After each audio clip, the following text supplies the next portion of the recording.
Kegiatan di hari kelima MPLS SMP Negeri 4 Sampit tahun ajaran 2023-2024 adalah outing kelas atau kunjungan ke beberapa mitra sekolah, lebih tepatnya 21 instansi atau SOPD yang dibagi ke dalam 30 regu.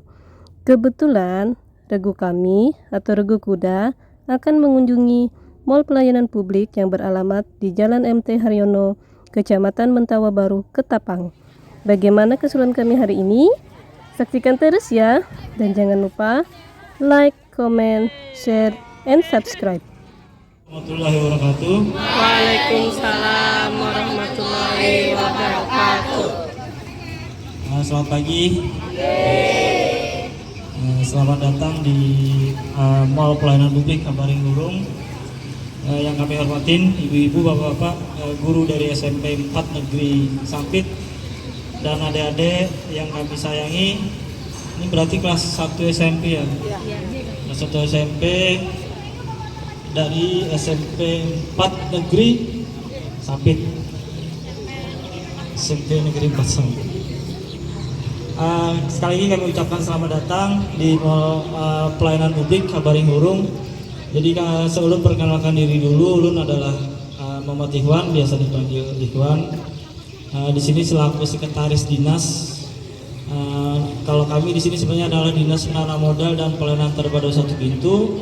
Sedangkan gedung yang kami tempatin adalah gedung Mall Pelayanan Publik Kabaring Gurung. Jadi konsep gedung atau bangunan ini adalah menggabungkan beberapa pelayanan, baik perizinan maupun perizinan maupun pelayanan-pelayanan dasar seperti kependudukan, kesehatan, pendidikan dan sebagainya. Jadi kami di sini berkantor bersama beberapa dinas dan beberapa instansi. Ada juga BUMD atau Badan Usaha Milik Daerah dan tingkat kementerian atau lembaga seperti BPJS dan sebagainya, termasuk Kementerian Agama, Pengadilan Tinggi, Pengadilan Agama, Kejaksaan juga ada di sini, termasuk kepolisian.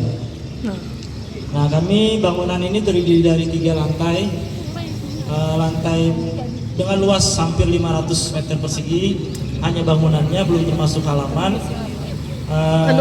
Untuk bangunan yang di sana itu untuk listrik, jadi mohon jangan bermain di daerah sana karena itu listrik lengkap, gardu dan tegangan tinggi, jadi makanya nanti agak steril. Di dari situ kami sterilkan. Kemudian untuk yang bangunan belakang ada tempat penampungan air, kemudian juga ada rumah jaga. Kita ada 3 lantai, nanti mungkin pelan-pelan kita masuk ya, gantian yang rebutan satu-satu. Kita masuk dari lantai dasar dulu. Untuk di pelayanan lantai dasar ini sementara masih banyak yang kosong karena bangunan ini baru diresmikan oleh Bapak Bupati kemarin pada tanggal 7 Januari 2023. Jadi baru 6 bulan kurang lebihnya. Jadi masih belum selengkap yang kami inginkan, tapi insya Allah kami terus berusaha untuk melengkapi termasuk pelayanan yang ada di daerah di gedung ini. Nanti setelah kita menyisir di lantai 1, kemudian kita naik ke lantai 2. Lantai 2 nanti pelayanan dasar tadi yang kami sebutkan. Bisa nanti teman-teman, adik-adik bertanya atau berbagi aja, serta mau lihat-lihat ke ruangannya ataupun bertanya dengan teman-teman atau mbaknya atau bapaknya atau siapa aja lah sebutannya di atas, apa aja yang dilayani di situ silakan. Kalau memang ada tugas dari sekolah, ada tugas dari sekolah, nanti silakan bertanya ke petugas-petugas yang ada.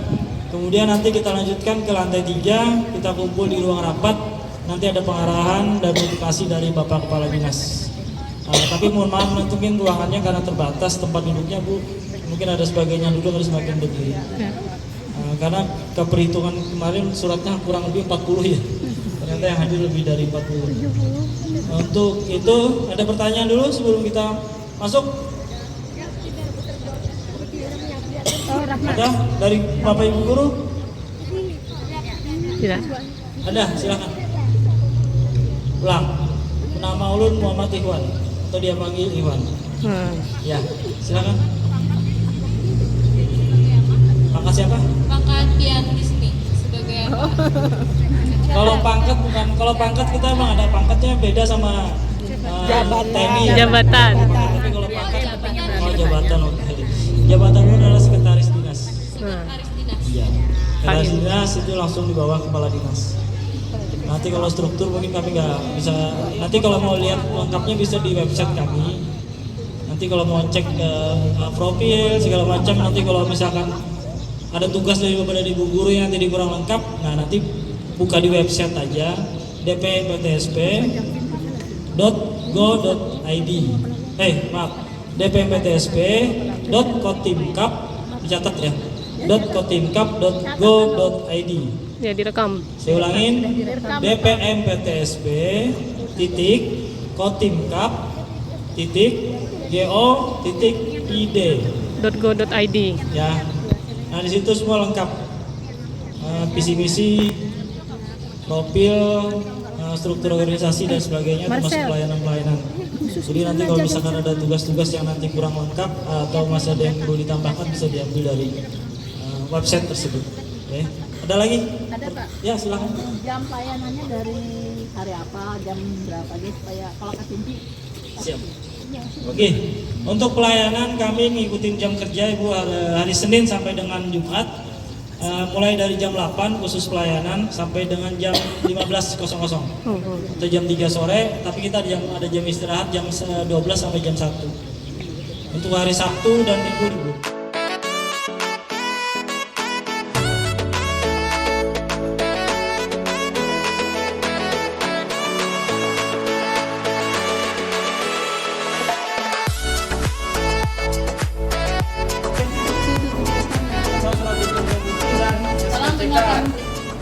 Saya tahu SKCK apa? Ibu adik-adik kalau sudah mulai anak pegawai, SKCK ini adalah surat keterangan Catatan kepolisian. Jadi yang intinya kalau misalkan tidak pernah dipenjara atau kena hukuman, maka akan diberikan SKCK. Kita udah lapor PNJ Kamera. Sip. Yang jelas. Belum barang-barang. Tinggi. Nah, di sini ada juga perpanjangan SIM di dalam, kemudian Ini di sini ada SKCK. perpanjangan pajak. Ada samsat benar. Ini terdiri dari kepolisian, kemudian dari Dinas Provinsi, pajak kendaraan, dan dari surat keterangan. Jadi untuk yang tapi umur-umur ini asing semua lah.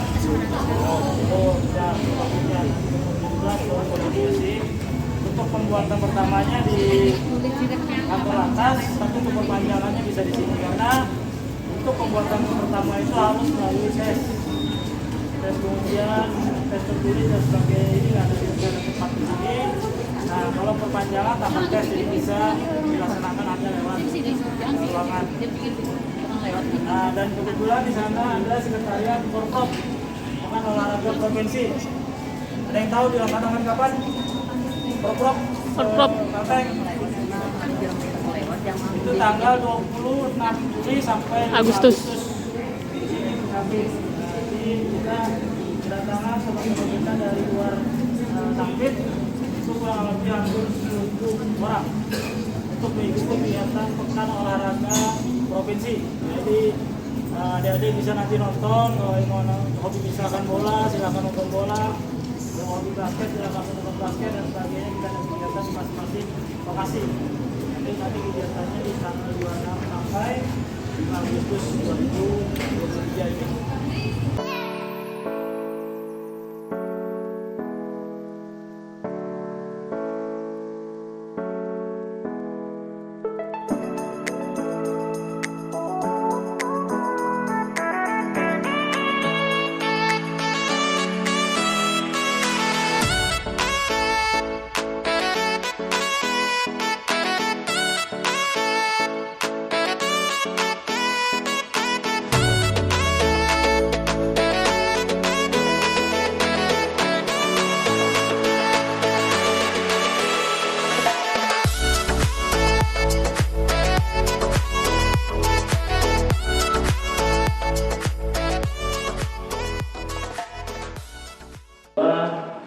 Nah itu ada beberapa penyelenggara pelayanan.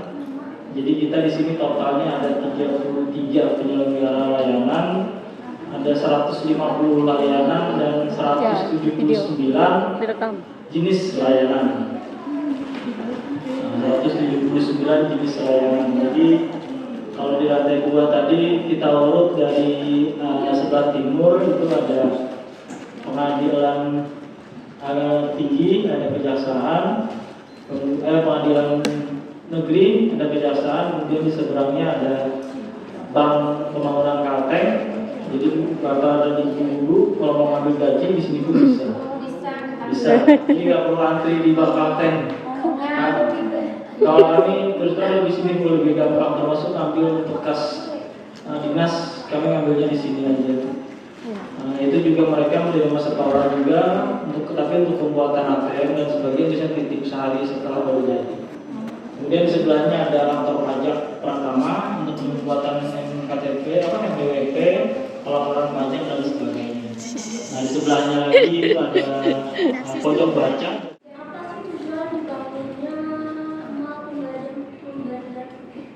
Mall pelayanan publik, ya, yang pasti memberikan kemudahan dalam pengurusan tadi perizinan maupun non perizinan maupun pelayanan dasar. Jadi misalkan seperti ini, pada saat kita mau melakukan usaha, tadi harus punya Izin. ayo apa? Kalau kita misalkan tadi mau buka usaha kue harus punya apa? Izin. Nah, dalam mengurus perizinan itu salah satu syaratnya adalah harus punya KTP maupun NPWP. Nah, bagaimana misalkan adik-adik sudah punya KTP? Karena syarat KTP kan jelas minimal harus umur 16 atau 17 tahun. Berarti yang bisa mengurus izin harus punya KTP dulu. Nah, bisa jadi pada saat pengurusan izin itu karena dia online, jadi sistem antara perizinan dengan sistemnya capil yang mengeluarkan KTP itu tidak sinkron. Misal ada ketemu kasusnya nomor KTP-nya palsu banyak, apalagi yang kalau lewat calo itu banyak kejadian seperti itu. Nah di sistem kami tidak terbaca, padahal kami sudah menginput nomor KTP sekian ternyata di sistem tidak terbaca. Nah salah satu upayanya berarti mereka harus mencek dulu ke dinas kependudukan dan pencatatan sipil. Kalau dinas kependudukan pencatatan sipil itu ada di Jalan Hayat Pasar. Nah, mereka kan harus ke sana dulu kalau mau ngurus. Tapi kalau di sini kan karena di sebelah tadi ada stangnya disebut capil, ya tinggal jalan sedikit aja. Bisa dicek ke situ. Itu salah satu contohnya. Kemudian mereka punya NPWP. Oh Pak, saya belum punya NPWP. Tadi di bawah ada stang kantor pajak. Nah, mereka datang dulu ke stang kantor pajak, kalau KTP, ngurus NPWP, mungkin dalam hitungan setengah jam selesai, sudah langsung keluar NPWP, lanjutlah urusan perizinan. Jadi salah satu tujuannya adalah tadi memberikan kemudahan dan kecepatan serta kepastian dalam pelayanan perizinan, non perizinan maupun pelayanan dasar. Terima kasih deh, pertanyaannya bagus. Yang lain?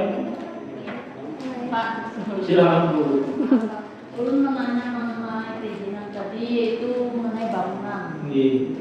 Jadi kalau misalnya mau izin bangunan, dulunya tanah kosong, sekarang dibangun jadi sebuah rumah. Itu kira-kira syaratnya gimana Pak? Oke, terima kasih. Ini sebenarnya bukan tugas dulu lah, karena ini kan sebenarnya dulu sebutannya adalah IMB, izin mendirikan bangunan. Tapi semenjak keluar Undang-Undang Cipta Kerja di tahun 2021 kemarin, Undang-Undang 11 itu berubah nama dari IMB menjadi PBG. Persetujuan bangunan gedung. Nah, persyaratannya sekarang lumayan berat tuh, karena harus ada teknis dari konsultan. Artinya kalau dulu ini kan kita tahunya bangun rumah ini udahlah urusan tukang ya. Aku terima beres berapa hitungannya, dibayar sekian, bangunan rumah jadi. Kalau sekarang tuh ada hitungan tuh, misalkan dari fondasinya dulu, kedalamannya berapa, kemudian ketebalan semennya berapa, kualitas semennya berapa, ukuran besinya berapa, itu semua harus ada. Dan yang tahu itu adalah konsultan. Yang Yang tadi saya ketemu di luar itu salah satu konsultan kami yang bisa menghitung tadi perencanaan pembangunan. Nah, tadi kan ada contoh maket di lantai 2 tadi yang ada beberapa anak-anak tadi yang nanya. Ini apa Pak? Ini adalah maket atau perencanaan bangunan. Jadi maket itu salah satunya tadi contoh yang memang kita sudah bayangkan bangunan ini akan jadi seperti ini. Nah, itu dibuat oleh konsultan. Dari konsultan itu mereka sudah menghitung kalau membuat bangunan ini kebutuhan semennya berapa, kebutuhan besinya berapa. Jadi dapat semua nilai duitnya berapa. Nah, ini dulu sekarang syaratnya ada seperti itu. Nanti kalau ibu mau lebih jelas di bawah itu ada standnya dinas pekerjaan umum. Kalau biar sebelum beli kan singgah aja ke situ. Akunnya syaratnya apa gitu. Karena perubahan aturan ini lakas Bu. Belum kalau misalkan yang pembangunan nggak begitu hafal, tapi kalau yang izin usaha masih ini karena memang kami yang tugas utamanya untuk PTSP ya di izin usaha tadi sama non izin usaha. Syaratnya sulit sekali kan? Sulit sih karena cuma perlu biaya ya. Berarti itu pengaruh dengan bayar pajak nanti ya? Retribusi, sebutannya retribusi. Jadi ada pajak dan ada retribusi. Beda, pajak dan retribusi beda. Sebutannya nanti retribusinya ada. Sebenarnya bangun dulu pun tidak ada masalah karena dia ada dua nanti produk itu Bu, ada PBG tadi persetujuan bangunan gedung dan ada SFF atau sertifikat layak fungsi. Kalau bangunannya sudah ada, nanti terbitnya adalah sertifikat layak fungsi. Tapi sama dengan PBG, jadi nggak ada masalah. Cuma beda kalau belum dibangun tadi PBG, kalau sudah dibangun selesai outputnya adalah SFF terbitnya. Iya Bu, karena kalau biar kurang jelas ada di SPU itu ada tugasnya tadi. Ada lagi? Ada? Ya, yang baju hijau. Kalau kami untuk PTSP-nya sendiri ada 66 orang. Untuk khusus yang dinas penanaman modal dan PTSP 66 orang. Oh, banyak. Itu termasuk ASN dan tenaga kontrak. Nah, tapi kalau yang tambah dengan yang petugas yang di masing-masing stand tadi, nah ini kami tidak hafal karena itu langsung dari petugasnya biasanya mereka ada gantian jaga. Misalkan minggu ini belum, minggu depan bisa jadi ganti orang lain. Minggu ini misalkan 1 orang, minggu depan bisa 2 orang. Tergantung kebutuhan dengan berapa orang yang dilayani. Kalau orang yang makin banyak yang datang, biasanya petugasnya ditambah. Tapi kalau yang datang misalkan sehari cuma 1 atau 2 ya cuma 1 komputer atau laptop. Tapi karena memang tidak semua orang juga bisa mengoperasikan HP atau laptop, jadi datang ke sini kita bantu atau pendampingan untuk pengisiannya. Makanya dari teman-teman di depan itu yang ada satu petugas itu mereka pendampingan sifatnya. Itu untuk yang pelayanan untuk yang di kami Bu di PTSP. Kemudian di setiap lantai kita juga ada musola, pasti terpisah antara perempuan dan laki-laki. Kemudian juga ada WC terpisah antara perempuan dan laki-laki. Kalau perkantoran terus terang kita memang sudah sifatnya modern Bapak dan Ibu serta adik-adik. Jadi kita sudah sesuai dengan standar bangunan dan standar dari Ombudsman. Kita memang harus ada, misalkan tadi ada ruang bermain anak dan sebagainya. Kemudian kita juga ada ruang prioritas, ada yang memang khusus untuk difabel atau yang cacat seperti misalkan nggak bisa jalan, atau ibu hamil atau ibu yang sudah tua atau renta. Kita siapkan kursi roda, ada lift khusus untuk mereka yang memang tadi ada keterbatasan, termasuk toilet khusus difabel atau berkebutuhan khusus tadi ada. Masuk kalau misalkan di atas ini ada beberapa item nih. Ini ada lampu, ada speaker. Ini di atas plafon ada lampu, ada speaker, ada sprinter kalau kami sebutnya yang merah ini. Kalau kena api dia keluar air otomatis. Jadi kalau ada kebakaran ya bisa diminimalkan mungkin. Kalau yang putih yang ada lubangnya itu adalah smoke detector atau pengendali untuk asap. Jadi kalau misalkan ada yang merokok atau ada kebakaran, begitu asapnya kecium atau masuk ke alat itu dia terbaca alarm nyala. Jadi kalau ada alarm nyala berarti kan ada petanda bahaya atau kebakaran atau waktunya evakuasi. Makanya kita tadi ada tangga evakuasi, ada jalur evakuasi, ada jalur titik kumpul di luar. Jadi kalau ada apa-apa kita sudah tahu mau kemana. Karena kalau gedung seperti ini kalau sampai ada bahaya memajukan Kabupaten Kota Waringin Timur dan khusus untuk generasi muda penerus bangsa ini yang harus dilakukan. Ini tidak perlu kita minder, tidak perlu kita takut dengan kondisi keluarga dan orang tua. Ya, ya. Penting kita untuk diri kita sendiri, percaya dengan diri kita sendiri. Orang bisa, kenapa kita tidak bisa? Itu prinsip hidup yang lebih penting untuk adik-adik sebagai penerus. Kenapa saya katakan demikian? Ini saya bercermin dengan diri saya sendiri. Mungkin banyak orang tidak tahu tentang saya, tidak tahu bagaimana saya bisa seperti ini. Saya bersyukur bisa jadi seperti ini dan tidak ada mimpi sama sekali bisa jadi kepala dinas. Kenapa?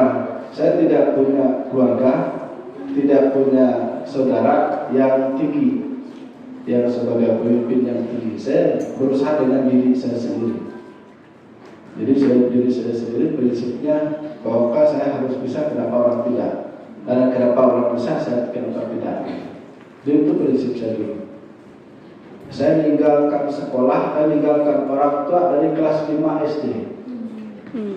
Orang saya tinggal di desa cukup jauh, di desa Sungai Hanya, di Tangkalang sana. Kelas 5 SD waktu itu. Jadi mereka, jadi kelas 5 SD kenapa pindah meninggalkan itu? Karena di sana sekolahnya hanya sampai kelas 4 SD. Jadi sampai kelas 4 SD. Karena mau sekolah, saya harus sekolah keluar dari desa itu. Caranya keluar ya mau lewat sungai itu, transportasi itu cuma sungai saja. Dari desa sana saya tinggal. Tapi saya dari sejak itu di SD masih ikut orang. Tinggal ikut orang. Ikut orang zaman dulu tidak seperti sekarang. Walaupun kita kelas 5 SD masih nimba air dari sungai, siapa kita Lebihan. sampai saya seperti ini. Jadi kalau dipikir dulu ketemu orang tua, saya 1 tahun 1 kali dari kelas 5 SD sampai saya ya lulus SMA di saat itu. Jadi itu perjalanan. Karena dulu tidak ada yang kontrol, tidak ada yang mengawasi, hanya diri sendiri. Karena kita mau sekolah, sekolahnya seperti apa, harus sekolah. Ya ngantuk-ngantuk ya sekolah. Tapi satu catatannya, jangan bohongi diri sendiri dan orang tua. Itu harus jujur dengan diri kita, jujur dengan orang tua. Kenapa jujurnya? Kalau sudah dari rumah minta uang untuk bayar SPP, ya SPP-nya dibayar. Jangan nggak dibayar. Ya. Kalau dari rumah tujuannya sekolah, harus sekolah. Jangan tidak sekolah. Jadi harus jujur dengan itu. Kalau mau berhasil harus jujur. Mungkin ibu guru dan bapak guru yang lain mungkin ada sama sepengalaman dengan saya. Mungkin ada seperti itu.